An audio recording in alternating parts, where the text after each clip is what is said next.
blackness, that black power, that black pushing them to identify with black culture. All right, you guys, we are back with another episode of Black and Classic Podcast with your host, Brittany Monet. I am so excited to be sitting down and talking with you guys. If you've been listening now for the past few weeks, maybe a few months, you should already know what we're going to talk about. But jumping in, I did want to discuss overcoming because I feel like overcoming things, we treat it like it has to be monumental things, right? Like I overcame an addiction, I overcame, something that was a large part of our life that we felt we had to obviously overcome, right? However, I think it's very important to talk about the small victories because we overcome small things every single day. And if we don't take account for them and like audit ourselves, we'll kind of forget, the small things that we are achieving and we'll only focus on the big goals. So I think for myself, I've learned to be like, oh, wow, girl, like, look how far you've come, right? Like, all of these little things, they start to add up and they'll probably equal to overcoming the large things, but they won't matter. They won't be a factor if I don't take into account the small things. So you have to realize that although there are little victories, there are things that we are overcoming, and we don't ever want to kind of sweep them under the rug or make them feel like, it was something that was insignificant when really it was something that was significant. It just was a smaller victory. It wasn't something that, might have been, if you're looking at like a scoreboard, 50 points, it might have only been 15. But 15 and 15 and 15 and 15, those add up, and then it'll get close to reaching that 50-point marker, right? Trying to give an analogy to make sense of it all for you, but this is what was going on in my head, right? Is that we have these small victories, and I don't want anyone to overlook them because sometimes we crash out really fast, we feel burnt out really fast, but there are small things that we are achieving every single day, and it may be something that you didn't realize. That's why it's very important, like I said, to take a moment to reflect on who you are, what you're about, what you got going on. Because in those moments, we'll know, like, oh my goodness, I was just struggling with that last year, and now I'm no longer struggling with that. Or just a few weeks ago, that was something I probably wouldn't be able to do, and now I'm able to do it. Please take account those little things because those are very important. They also shape who you are, they shape where you're going, they'll be very important to you in the future if you just pay attention to them. Now, with that being said, I randomly just want to take a quick little left. I got my nails done recently, and I I try to get designs to be different because typically I want to be a solid color girl, maybe a French tip if I'm feeling fancy. But I was like, you know what? Let me step outside the box. Let me get some designs. So of course, right? I go onto Pinterest. When I go onto Pinterest, I'm like, okay, let's start pitting these ideas to a board. And a lot of them I've done, and I like them. This set, however, I don't know if my girl was just getting tired. I mean, I had her do some over. I don't know if she was just getting tired. It was end of day. I don't know if she just didn't want to admit this wasn't her strong suit. What do you do? Like for guys, you have barbers, and a barber may, what they say, push your hairline back. Maybe they use a little too much Beijing, maybe a little bit too much white chalk. But ladies, what do we do when our nail tech is just not, she's underperforming? You know what I mean? She's underperforming. Things are not what they're supposed to be. What do we do? I don't know. Anyways, we're gonna move on. I just wanted to say that because I know there's some girls out there who can definitely relate to that. Your nail tech hitting it, A plus, A plus, A plus, and then randomly it's a strong D. It brings your average down, not gonna lie, but do we go back? Do we just keep it simple and say, you know what, the extravagant, not for her? Although I've seen her do very elaborate work, So I'm just gonna chalk it up to she was tired. You know what I mean? Still hurts your average, but baby girl was tired. That's what we'll say. Now, moving on. Usually we jump into local news, but we already know what we are here to talk about, and there is not much in local news, so I'm not going to waste your time or mine. We are jumping into this presidential debate. Now, I will say this, I'm only going to talk about this as a broad view, and then we're going to dial into the issues. And I say that because I don't want to overwhelm you or myself with like jumping into a bunch of issues and like trying to fact check and really dive into them. And then it just gets bogged down and we kind of lose the essence of what everything is about, right? So if we take smaller issues, break those up over some episodes, we'll be able to really get the essence of how that impacts you and how that impacts me. I don't want to just rush in and tackle it all at once and then it just all kind of gets jumbled up together. Now, I will say I did take some notes. A lot of my notes were like, Trump said this, Biden said that, Trump said this, Biden said that. I did, highlight a few things, a few opinions, but we're going to just talk about it in the grand scheme of things, how the debate went overall. I don't think it went too well. Of course, the media, the Republican and Democratic parties are saying it didn't go too well. They think it went well for Trump. I don't think it went well for Trump. The jokes are clearly flying. It is just a shit show, not gonna lie to you. It is a hot mess. And it's crazy because when you look at it, you have to realize, I shouldn't say crazy, it's actually sad. When you look at it, you have to realize that these are people who are running to run the country. Like they are at this debate so that they will be in charge of the United States of America. And it's scary because the options, I think I've said this in a previous episode, the options are so few. And I don't know if that's because people, especially, I think you only have to be 35. So that's pretty much my age bracket. The people are not interested in doing anything political because it's such a joke. And I think there needs to be, with each party, they need to put someone in that's younger. They did it with Obama and then somehow we got to Biden. I don't know. But you want to put someone in that's fresh, that's new, and that people can get behind and feel like, okay, this person can take us to a greater future. Like Biden is, I looked this up, y'all. I swear I did. Biden is 82.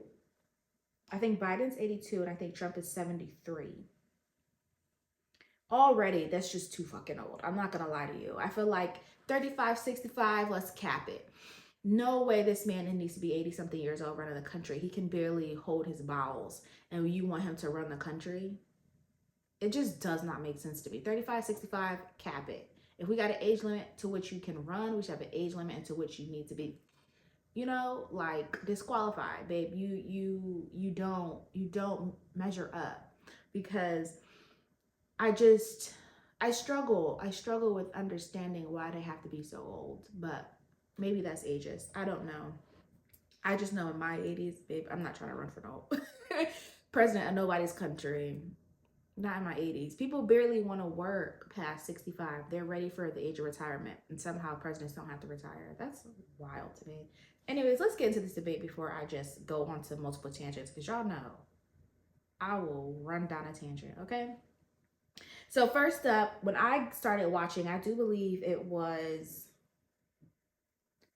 have been around 9:15, 9:20-ish. So I kind of missed the full intro and everything like that. So I don't know if they opened up with any monologues, any topics, any speaking to the public. I don't know, because I was doing other things related to the podcast. So I hopped on a little bit late, but I did watch until the very, very end. So the first up, Trump was asked about the debt. He gave what response he could. He did mention, which I did like, that he said he's turned us into a third world country. I don't think the turning America into a third world country. I don't believe that started with Biden. I think that started with, I would say Trump, but I don't know if, like, Trump didn't bring about COVID. I think COVID is what turned America into a third world country, because we started to realize, like, oh, motherfuckers is living check to check, like barely surviving check to check. You know what I mean? So I think COVID, which did happen during Trump's presidential, period, that exposed just how terrible we were doing economically. And then, outside of that, then comes in Biden, who's at the end, right, of that um COVID period, that then he's kind of now getting the slack for it. But it's like, to be honest, Trump, this really was uncovered under you.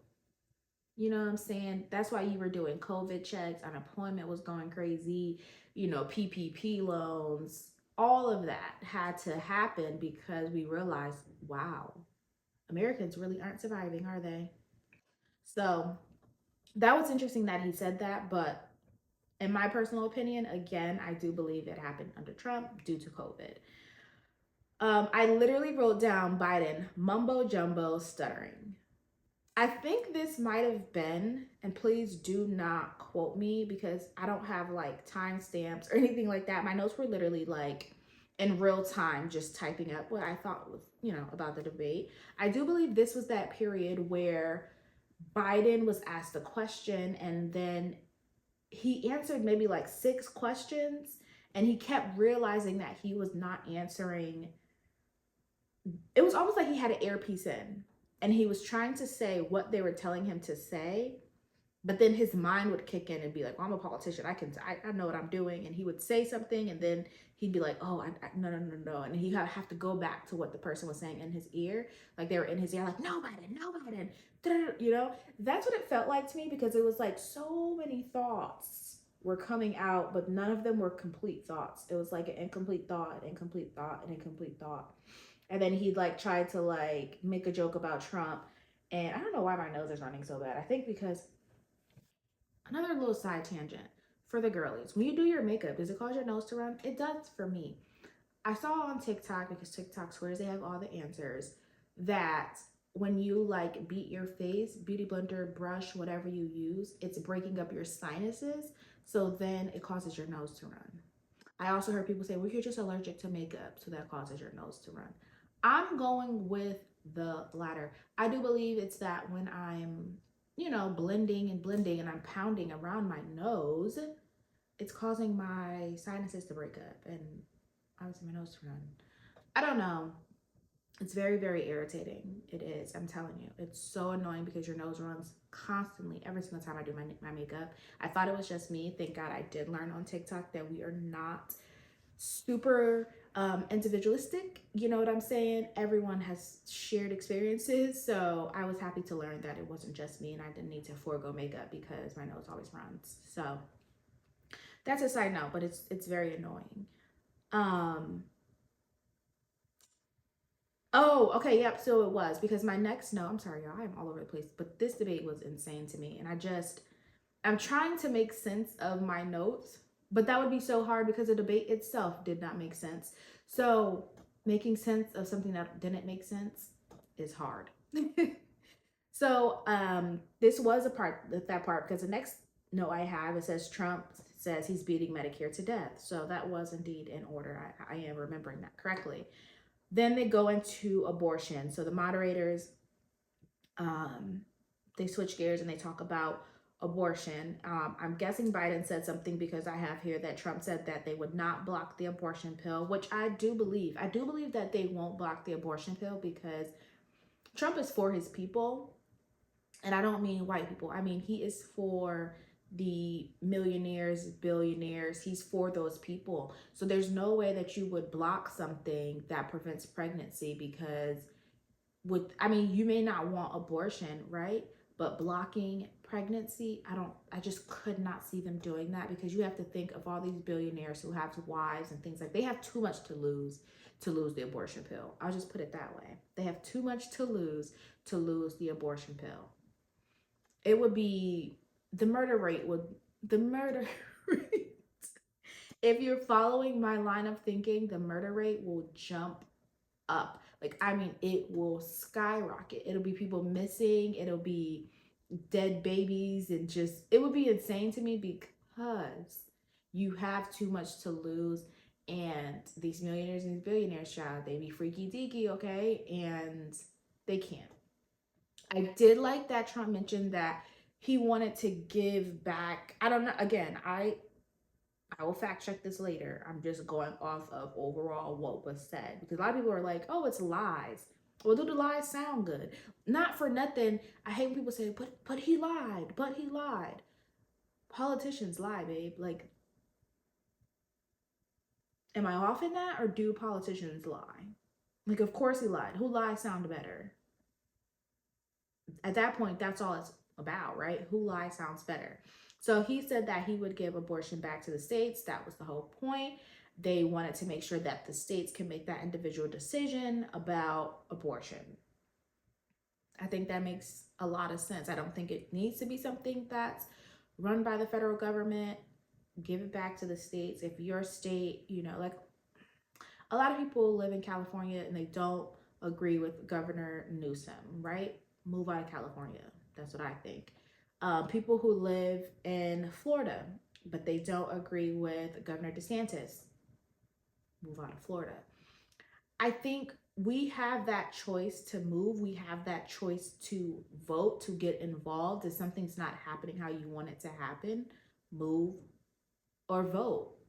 Those are your options. You have options. You don't have to complain endlessly without taking action to make a change that you want to see. So with Trump saying he's giving it back to the states, I like it. And then he said, because they gave it back to the states, now they're getting into how many weeks. So he was, ranting and raving about basically Biden wanting it to be murder and wanting it to be, the baby's born, and now they're like, oh, you don't want your baby? Okay, let's kill him. Like, is that happening in some places? I want to say no, but there are some places, I believe I did it in an episode, I tried to do the breakdown, where abortion could happen at 6 months. It can happen past 6 months. And I don't know about you, but I just feel like an abortion at 6 months is absolutely crazy. That, like, the state of Connecticut is at 6 months. That is absolutely wild to me. 6 months?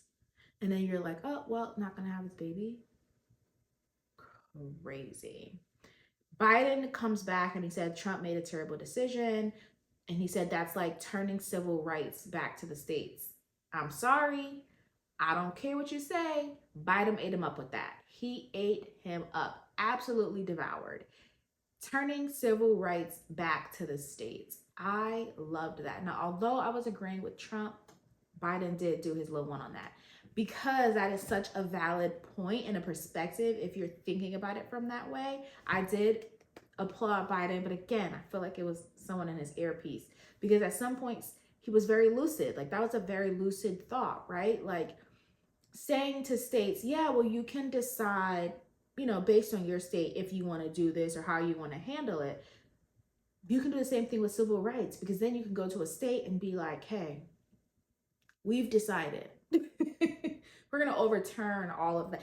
All of these things about segregation, integration, we'll give it back to states and the states can decide. Oh, God. I couldn't imagine, but I did like that point. So I did, kudos to Biden for that one. Now here's where, when Trump knew that Biden was like on a roll, he jumped in with something that was just so left that it didn't make any sense. And this is where Trump jumped in and was like, Biden has opened the border to the same people who are murdering. So his point was that Biden is so concerned about abortion and, women having, the right to choose and all of that. and saying that, they can be raped and they can, have all of these other reasons as to why they would want to have an abortion. And Trump was like, well, yeah, well, you're opening up the doors to basically all these people to come and murder and rape these women. Like, the two did not correlate. And shout out to the moderators who were like, okay, Trump, but you didn't answer the question. Like, he was just saying what he wanted to say to like take digs at Biden, and it just was so funny because it was like, sir, what are you talking about right now? What are you actually talking about? That was funny to me. Then we have down the idea that the politician can decide what women, can have an abortion. They had a back and forth regarding that. And then they went back and forth on veterans benefits. And in this, Biden started talking about, I guess he has more than one son. Listen, I don't know what that man has, okay? I don't get involved in their personal life unless it comes up. So with that being said, right, they go back and forth on veteran rights, and Biden starts talking about one of his sons who is a veteran. And I'm like, why would he open the door to the topic of sons when everything is happening with Hunter Biden? And I give so much kudos and respect to Trump because he never really went for the gusto and like gave a strong dig at Hunter Biden. And I don't know if he's saving that. I don't know if he was like, this man is already a shit show, I don't have to pile on. I don't know, but he never, to me, in my watching, he never did anything that was like, well, what about Hunter? And you're talking about drugs and you're talking about this and your son, like, he never did it. I don't know why. I don't know if that was off the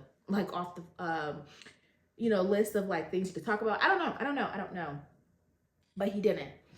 So I respected Trump for that, because as soon as he started talking about his son and, oh, but my son and going into stories of his son, as someone who's sitting across him, especially someone like Trump, you would expect him to say, well, what about Hunter? Are you speaking of Hunter?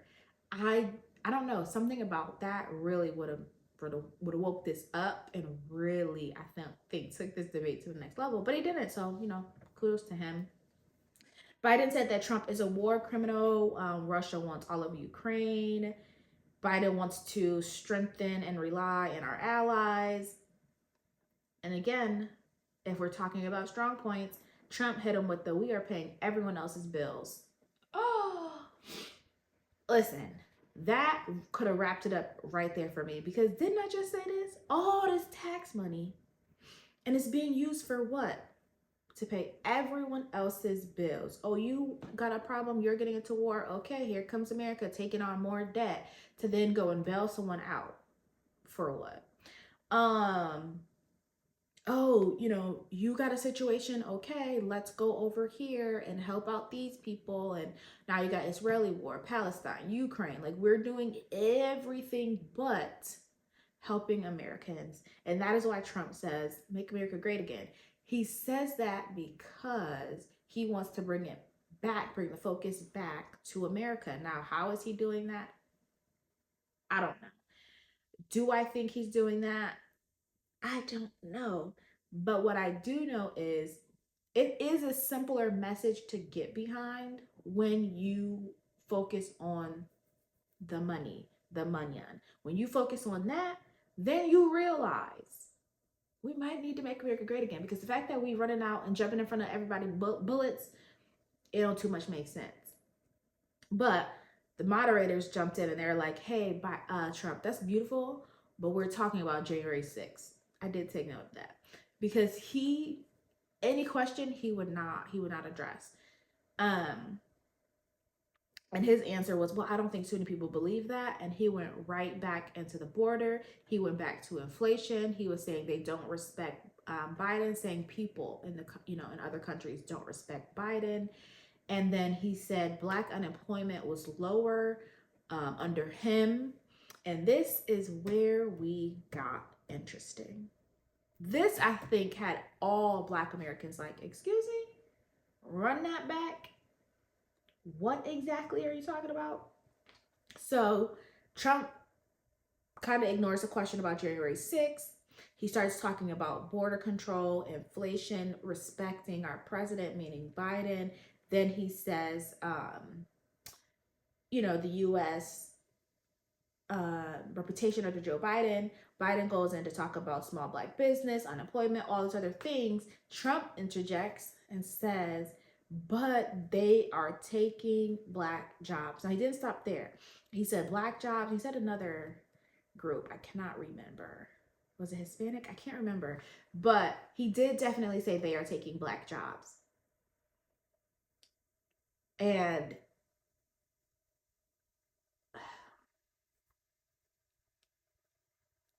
I have so many feelings about that.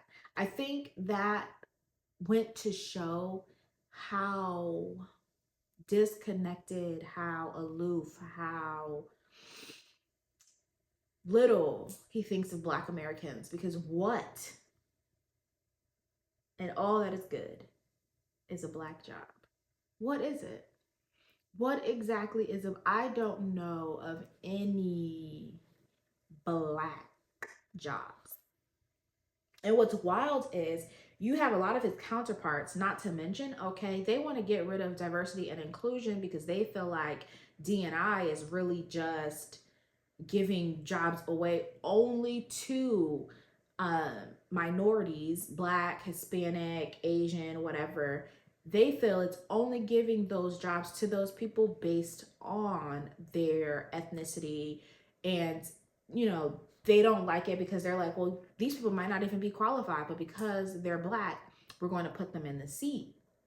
And I understand that, but I do believe that a lot of the people that they put in the seat are qualified just as much as any white, typically male American. Because if you're telling me we can't put a 42-year-old Hispanic man to run for the Democratic Party over a 82-year-old white man who clearly is suffering from some type of issue. I don't know if it's dementia or what. Biden is suffering from something. Old age, I don't know. That's not diversity and inclusion. That's saying, hey, these people probably have the same type of qualifications, but we want to just stick with what we're comfortable seeing. And typically you're comfortable seeing with these groups a white male. So saying you're giving back black jobs is just insane, or they're taking black jobs and that's not what you want to be about. I don't too much know how Trump's administration is going to overcome that. I don't know if they're going to try to have him sit down with, I couldn't, what do y'all think? What do y'all think he could do to change that narrative? Because anything you do is going to be so highly racially motivated. Like, he can't sit, like, if he sat down with a rapper, then you're saying all black people just want to be rappers. If he sits down with an athlete, then you're just saying all black people want to be athletes. If you, I don't know, actually, okay, now I'm thinking about it, y'all. I'm thinking about it. If he did I would say he would need to do some sort of, which I can't see it happening, but maybe go to like a school that has a good reputation, an Ivy League school, something, I don't know, Pepperdine, Yale, Harvard, Columbia. I would say an HBCU, but I don't see any HBCU allowing Trump on their campus. So he's kind of got that one taken out. But yeah, I think sit down with one of these like Ivy League schools and then have I think most of the panel would probably have to lean towards Republican, but they don't have to lean towards voting for Trump. They can actually say out their mouth. It would be better if they say out their mouth that they don't really care to vote for Trump, but they want to open up the conversation. So you can sit down with like Candace Owens. You can sit down with he can sit down with Kanye. He could sit down with, I'm trying to think of people. I think maybe like a black professor, maybe like a black revered doctor. Like, he has to sit down with That would be really fly, right? If he sat down with the panel. If this happens, you heard it here first. He has to sit down with the panel, but he has to sit down and talk to different black people in different type of jobs, and then just speak to their needs and their wants and how they feel they factor represent are represented in this country. I think that'd be such a great idea. Only because then if you say what is a black job, a doctor is a black job. What is a black job? A dentist, a professor. Um, what would we call Candace, y'all?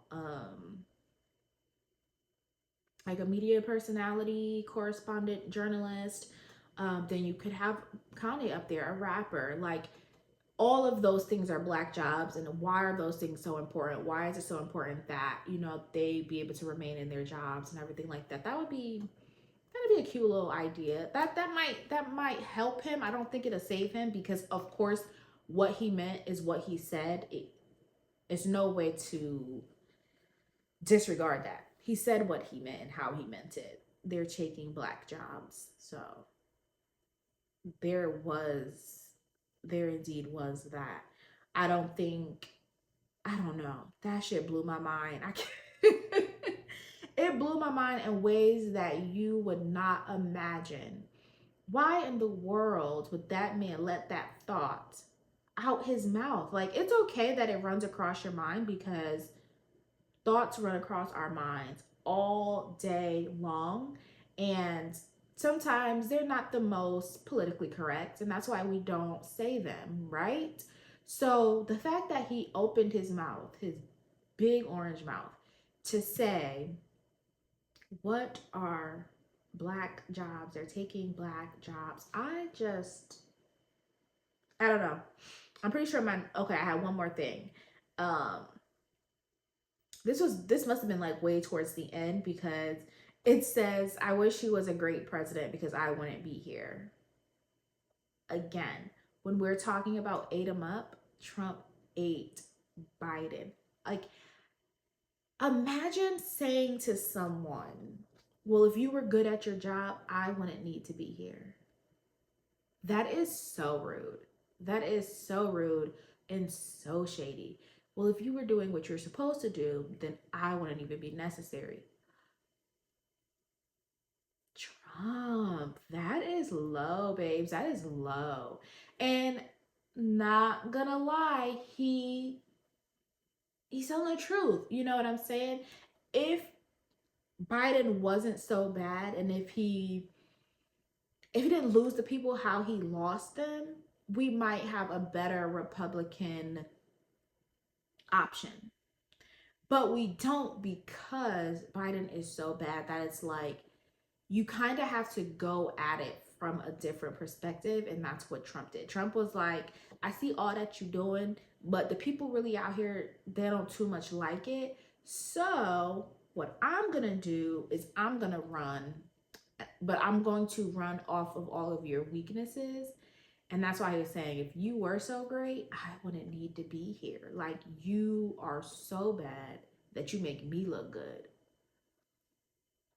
And that is really, really awful, because at this point, these are the only two people that we have. They're saying that the Democrats are panicking. I heard this on Fox Live News. They're saying that they're panicking. They're saying that, they're trying to understand what they could do in order to get Biden out. But I'm going to be honest with you, right? I don't too much believe that Biden would ever step down. I think he thinks he's fully aware of what's going on. I did see his speech the next day that he gave in, I want to say, North Carolina. It was one of the Carolinas. And Joe Biden got up there. And Joe Biden, whoo, sharp as a tool. Like, she was up there. She was very clear. She was very sharp. I loved it. Her husband back there was looking like he didn't know his up from his down, his left from his right. And I was just, the contrast is so clear. And that's the thing that gets me, is like, the contrast is so clear when others speak that he has no idea what is going on. Anyways, she introduced him. Some other person came up and spoke, and then Biden got to speaking. And when Biden was speaking, He sounded better. I won't lie. He sounded better. He sounded like the medication he needed to take, it was freshly pumping in his body. So he was sounding better. However, I don't know if they pay these people to come out. I don't know. I don't know if they're like, hey, volunteer, you might be on TV. I don't know what they tell the crowd to get the crowd to come out. But they kept stopping him and screaming 4 more years, 4 more years every time. Like, he would say something, he might stutter, and it was like 4 more years every single time. And it just started to feel like wherever they felt, again, the earpiece, the people that are operating Joe, the ones that charge his batteries at night, those people are like, oh, he's slipping. Okay, guys, like, let's root it up. You know what I mean? Because they start screaming and he started looking around in amazement, like, all these people. And I'm just like, this is like, it felt like a South Park episode that was happening in real time. That's exactly what it felt like. And the debate was no better. I don't think that speech that he gave in North Carolina, South Carolina, whichever one, I don't think that was strong enough to overshadow what happened in the debate. I think it just went to show that if he's fresh off the medication, like is pumping through his blood, then he's okay. Like, he's a solid C plus.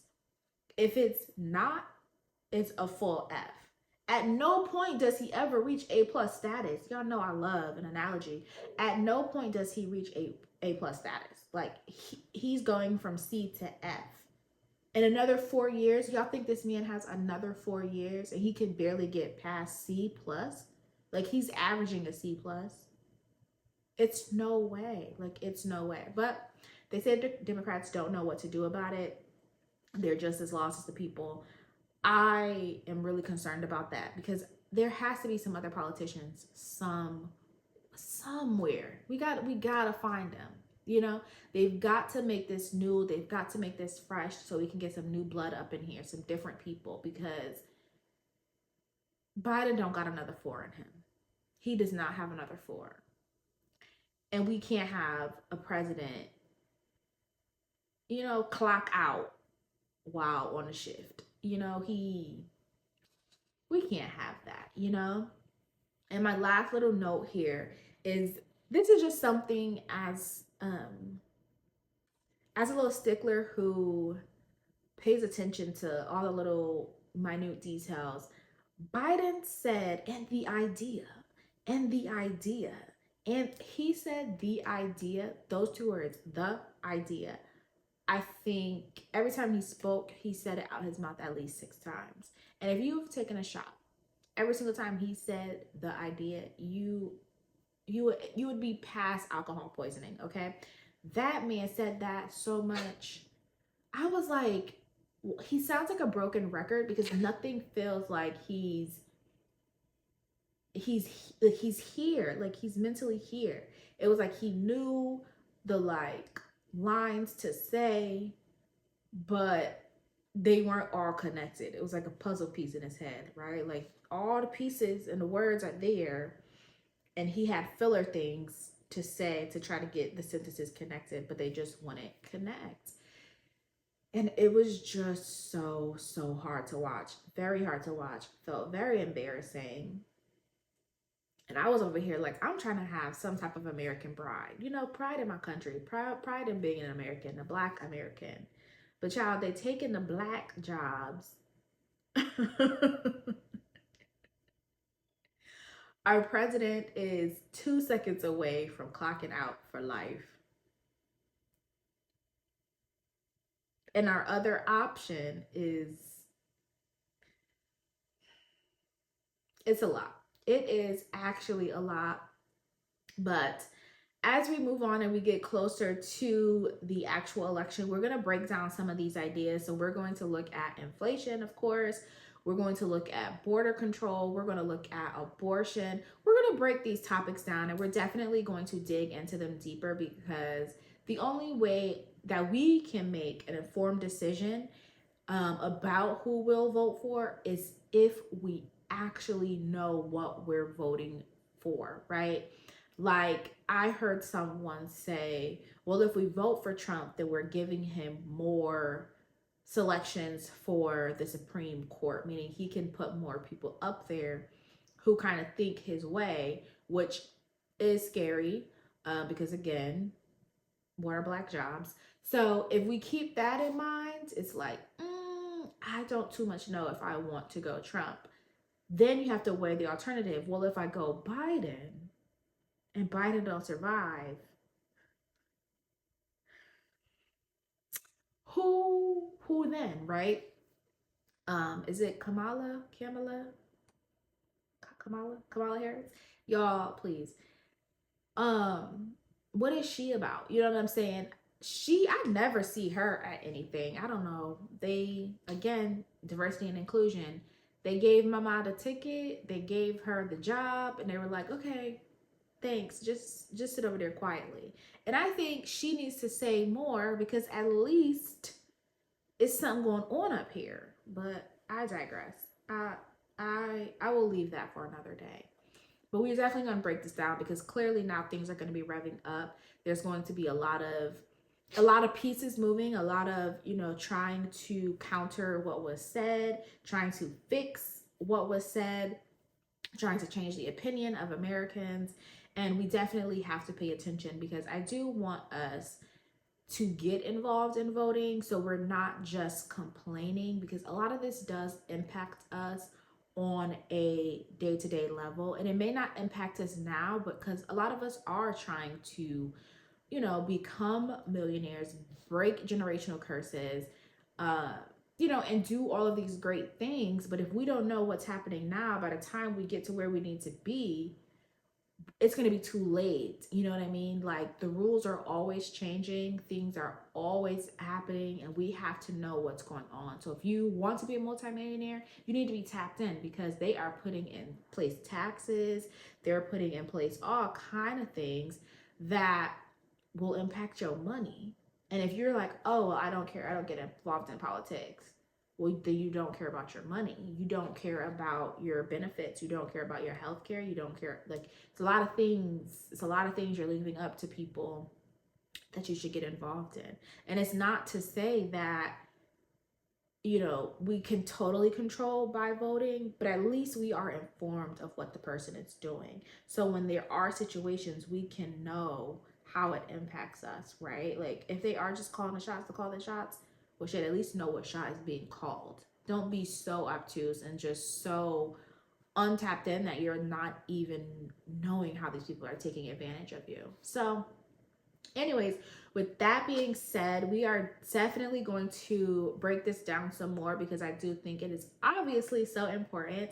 And I definitely want to take a look at what are these black jobs.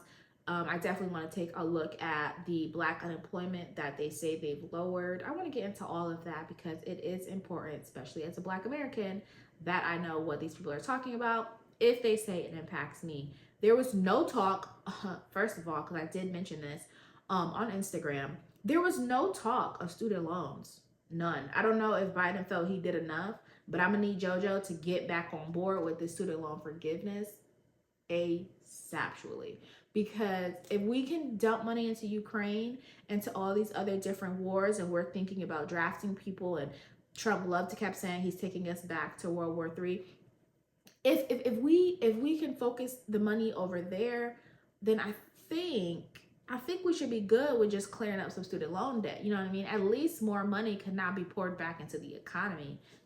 At least. But I don't know all the implications, but we'll see. We'll take it one topic at a time. Definitely to find out more, definitely to know what we should be voting for, what they're choosing to do, and how it will impact our lives. So with that being said, oh, and one more thing. Shout out to the people who reach out to me about episodes and what I've said and giving me their own feedback, especially when you just drop your feedback and keep it pushing. I told y'all, debate your granny. I'm not here to debate anything that I've said. You can let me know what you think, but I'm not here to debate because I'm not running for president. But yes, shout out to a text message I got from a friend named Janice who said that Governor Lamont, according to last episode, who is canceling education for state jobs, she said, of course he's canceling education because he's going to pay the people without education less. He's going to pay them less, and he can't pay them less because they don't have the quote unquote credentials as far as education, bachelor's, master's, doctorate, what have you. That is such a valid point, because they already, to be honest with you, a lot of places pay next to nothing. Again, the state we are in is so sad. Okay, the cost of living through the roof, but what we get paid, dust. And now, if you give it education, you could go below. I don't even know what's below dust, babe. I don't even know. But now you really don't have to, which means, they can lower salaries because now you don't require education. So we can lower the salary. And guess where that money goes? That money goes right back to the state of Connecticut. Now, the question is, well, what are you doing with that money? If you're going to lower salaries, get rid of education, now we have another question. What are you going to do with that money? You see how this goes? Follow the money, babes, because now where is that money going? It's so many things. Once the train gets moving on the tracks, you got to follow it. Where is it going? What you doing with it? Because I don't work for the state of Connecticut, but I would love to know where that money's going.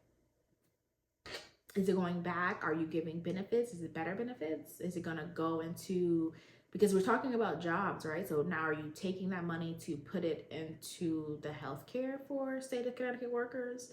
Are they going to have better healthcare? Where is this money being allocated to that you're going to save yourself?